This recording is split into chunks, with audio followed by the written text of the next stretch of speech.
RS Bengali क्लासरूमे सकलके स्वागत। आजकेर भिडियोते आमी पश्चिमबंग प्राथमिक शिक्षा पर्षद अनुमोदित पंचम श्रेणीर आमादेर परिवेश पाठ्य बইটির ৭৫ নং পৃষ্ঠা থেকে পড়াবো। এর আগের পৃষ্ঠাগুলির বিস্তারিত আলোচনা তোমরা এই ভিডিওটার ডেসক্রিপশনে দেওয়া প্লেলিস্টের লিংক থেকে পেয়ে যাবে। অবশ্যই সেখান থেকে পরপর সমস্ত পৃষ্ঠার বিস্তারিত আলোচনার ভিডিওগুলো দেখে নিও। তো কথা না বাড়িয়ে শুরু করছি আজকের মূল ভিডিও। দেখো ৭৫ নং পৃষ্ঠায় হেডিং করা হয়েছে পর্বত শ্রেণী পর্বত শৃঙ্গ। যখন পরপর একাধিক পর্বত একসাথে অবস্থান করে তাকে বলা হয় পর্বত শ্রেণী। আর পর্বতের একদম মাথায় সরু অংশ যেটাকে চূড়া বলি সেটাই হলো পর্বত শৃঙ্গ।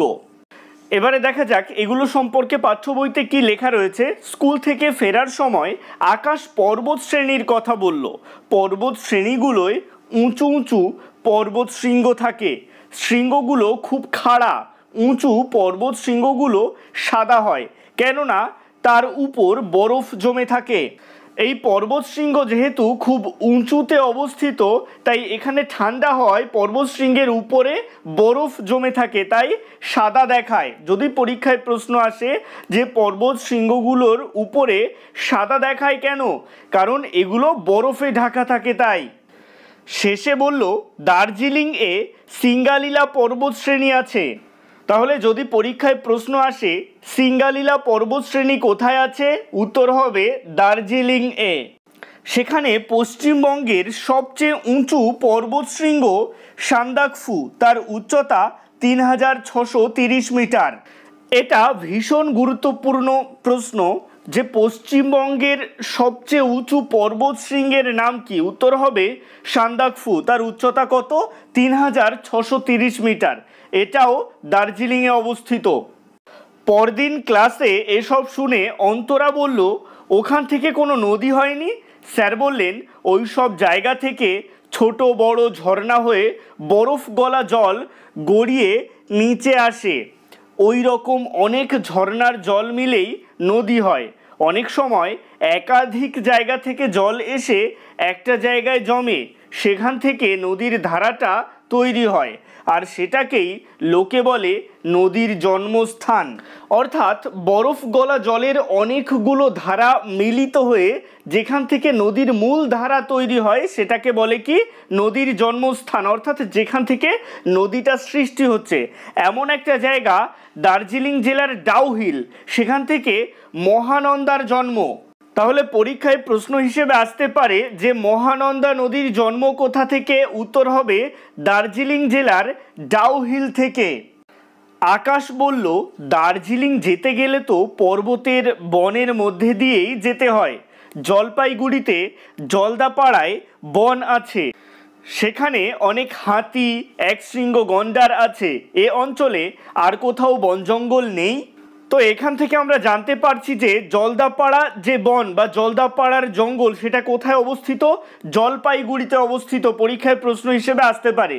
তো আকাশ প্রশ্ন করেছিল যে এ অঞ্চলে আর বন জঙ্গল আছে কিনা। স্যার বললেন ঠিকই বলেছ, পর্বতে ওঠার পথে সর্বত্রই কম বেশি বন আছে।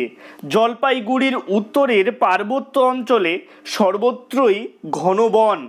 সেখানেই আছে বক্সা জয়ন্তী পাহাড় আর বিখ্যাত বক্সার বাঘ বন। তাহলে বক্সা জয়ন্তী পাহাড়, বক্সার বাঘ বন এগুলো কোথায়, জলপাইগুড়ির উত্তরের পার্বত্য অঞ্চলে বা জলপাইগুড়িতে বলা যায়। আয়ুব বলল ওখানে বাঘ ছাড়া আর কোনো জন্তু নেই। হ্যাঁ, ভালুক, হাতি, হরিণ, অজগর, বাইসন আছে। তো এখানে কি কি প্রাণী আছে একটু মনে রাখবে। নানা রকম পাখি, নানা রঙের প্রজাপতিও দেখা যায়। এর মধ্যে শকুন সংরক্ষণ কেন্দ্রও আছে। তো বক্সার বাঘ বনে কিন্তু শকুন সংরক্ষণ কেন্দ্রও আছে। আর যে কথা বললাম যে কি কি প্রাণী রয়েছে সেগুলোও একটু মন দিয়ে পড়ে রাখবে। এই জঙ্গলের একদিকে ভুটান যাওয়ার রাস্তা, আর এক দিক দিয়ে যাওয়া যায় বাংলাদেশের রংপুরে। এখানে আছে বক্সা দুর্গ। একসময় এই দুর্গ ছিল ভুটানের। 1860 এর দশকে ব্রিটিশরা এই দুর্গ দখল করেন। সেই থেকে এই দুর্গ ভারতের মধ্যে। তাহলে বক্সা দুর্গ এক সময় কোন দেশের ছিল? ভুটানের ছিল। এটা ইংরেজরা কবে আক্রমণ করেন? 1860 এর দশকে। তারপর থেকে এই দুর্গ ভারতের মধ্যে। পরে যারা ভারতের স্বাধীনতার জন্য লড়াই করতেন তাদের অনেককে ব্রিটিশ সরকার এখানে বন্দি করে রাখতো, অর্থাৎ এই বক্সা দুর্গে বন্দি করে রাখতেন। আকাশ বলল এখান দিয়ে রেল লাইন গেছে। এবারে চলে আসছি 76 নং পৃষ্ঠায়। এখানে দেখো একটা রেল লাইন রয়েছে, সেখান থেকে হাতিরা লাইন পার হচ্ছে। এই জঙ্গলের মধ্যে দিয়ে রেল লাইন কিন্তু এই পশুদের ক্ষেত্রে একটু বিপজ্জনক, কারণ তারা যখন রেল লাইন পার হয় অনেক সময় দেখা যায় যে ট্রেন চলে আসে, অনেক সময় চালকের কিছু করার থাকে না, এখানে অ্যাক্সিডেন্ট হয়ে যায়। তো এই ধরনের জায়গাগুলোর ক্ষেত্রে বন দপ্তরের কিন্তু বিশেষ পরিকল্পনা করা উচিত, বিশেষ ব্যবস্থা নেওয়া উচিত। যদিও সরকারের তরফ থেকে বিভিন্ন জায়গায় বিশেষ ব্যবস্থা নেওয়া হচ্ছে, আরও বেশি বেশি পরিমাণে নেওয়া উচিত, যাতে বন্য প্রাণীদের প্রাণহানি না ঘটে। আগের পৃষ্ঠায় আমরা দেখলাম আকাশ বলল যে বক্সার বাঘবন সেখান দিয়ে রেল লাইন গেছে। স্যার বললেন হ্যাঁ, জঙ্গলের বুক চিরে গেছে দীর্ঘ রেলপথ শিলিগুড়ি থেকে আলিপুরদুয়ার। পশুরা চলাফেরার পথে মাঝে মাঝে কাটা পড়ে রেলপথে, যে কথা আমি একটু আগেই বললাম। একজন জিজ্ঞেস করলো এখানে কি গাছ বেশি আছে? স্যার বললেন এই জঙ্গলে নানা গাছ ও গুল্ম জন্মায়। সেগুন, শাল, চিলৌনি, পানিসাজ, খয়ের, শিশু, গামার গাছ খুব দেখা যায়। খুব বৃষ্টি হয়, স্যাঁতসেঁতে ভাব থাকে বছরের অনেকটা সময়। সূর্যের আলো বিশেষ ঢোকে না এই জঙ্গলে। গাছের যে পাতা, বড় বড় গাছ তো, সেই গাছের পাতা ভেদ করে সূর্যের আলো প্রবেশ করতে পারে না। ঠিক এই রকমটাই তোমরা যখন উঁচু ক্লাসে উঠে আমাজনের জঙ্গল সম্পর্কে পড়বে তখন ওখানে দেখবে যে গাছগুলো এমনভাবে পাতা দিয়ে আচ্ছাদন তৈরি করে রাখে যে এমন এমন জায়গা রয়েছে সূর্যের আলো সেখানে কোনোদিনও মাটিকে স্পর্শ করতে পারেনি। তো এই জঙ্গলে কি কি গাছ জন্মায় সেগুলো একটু ভালো করে মন দিয়ে পড়ে রাখবে। মালতী বলল জলপাইগুড়িতে আর একটা বন আছে, গরুমারায়, অর্থাৎ এটা গরুমারা অভয়ারণ্য সম্পর্কে বলা হচ্ছে। সেখানে কোন কোন বন্যজন্তু আছে? যদি পরীক্ষায় প্রশ্ন আসে গরুমারা অভয়ারণ্য কোথায় অবস্থিত, লিখতে হবে জলপাইগুড়িতে। তো মালতী জিজ্ঞেস করলো যে সেখানে কোন কোন বন্যজন্তু আছে। স্যার বললেন ওখানেও একশৃঙ্গ গন্ডার, চিতাবাঘ, ভালুক আছে, হাতি, বাইসন আছে, তাছাড়া ছোট ছোট অনেক পশু আছে। তো গরুমারা অভয়ারণ্যতে কোন কোন বন্য প্রাণী রয়েছে একটু ভালো করে পড়ে রাখবে। এরপরে দেখো নিচে একটা বক্স রয়েছে, বলা বলি করে লেখো। উত্তরবঙ্গের বনের পশু ও গাছপালার মধ্যে কি কি তোমার দেখা সে বিষয়ে লেখো, ছবি আঁকো। তো কোন কোন গাছ দেখেছো? তো উত্তরবঙ্গের গাছের মধ্যে আমি দেখেছি সেগুন, শাল, শিশু, তাই সেগুলোর নাম লিখেছি। তোমরা যেগুলো দেখেছো তোমরা সেগুলো লিখতে পারো। কোন কোন পশু পাখি দেখেছো? আমি দেখেছি একশৃঙ্গ গন্ডার, হাতি, চিতাবাঘ, ভালুক। তোমরা উত্তরবঙ্গের পশু পাখির মধ্যে যেগুলো দেখেছো সেগুলো এখানে লিখবে। দেখো একদম ডান পাশে রয়েছে ওইসব গাছ পশু পাখির মধ্যে তোমার দেখা দু একটার ছবি আঁকো। তোমরা যারা ছবি আঁকতে পারো তারা এটা চেষ্টা করে দেখতে পারো। এবারে চলে আসছি 77 নং পৃষ্ঠায়। এখানে হেডিং করা হয়েছে উত্তরবঙ্গের নানা জায়গা। এবারে আমরা উত্তরবঙ্গের নানা জায়গা সম্পর্কে জানবো। নাসিমা বলল স্যার মালদাও তো উত্তরবঙ্গে, মালদায় ফজলি আম হয়, এক একটার ওজন 1 কেজির ও বেশি হয়। স্যার বললেন হ্যাঁ, ওই অঞ্চল ফজলি আমের জন্যই বিখ্যাত। তাহলে পরীক্ষায় যদি প্রশ্ন আসে যে ফজলি আমের জন্য বিখ্যাত কোন জায়গা, উত্তর লিখবে মালদা। রফিকুল মানচিত্র দেখছিল, বলল জেলার দক্ষিণ পশ্চিমে গঙ্গা আর প্রায় মাঝখান দিয়ে গেছে মহানন্দা, এখানে কি সবটা সমভূমি? স্যার বললেন মহানন্দার পূব দিকের ভূমি শক্ত অনুর্বর, এই অঞ্চলের উচ্চতা প্রায় 40 থেকে 50 মিটার। মহানন্দার পশ্চিম দিকটা দুভাগ করেছে কালিন্দী নদী। তাহলে মহানন্দার পশ্চিম দিকটা দুভাগ করেছে কোন নদী? কালিন্দী নদী। উত্তর পশ্চিমের অংশটা বেশি উঁচু, বন্যা হয়, আর দক্ষিণ পশ্চিম অংশটার ভূমি খুব উর্বর, এই অংশের উচ্চতা 15 থেকে 20 মিটার।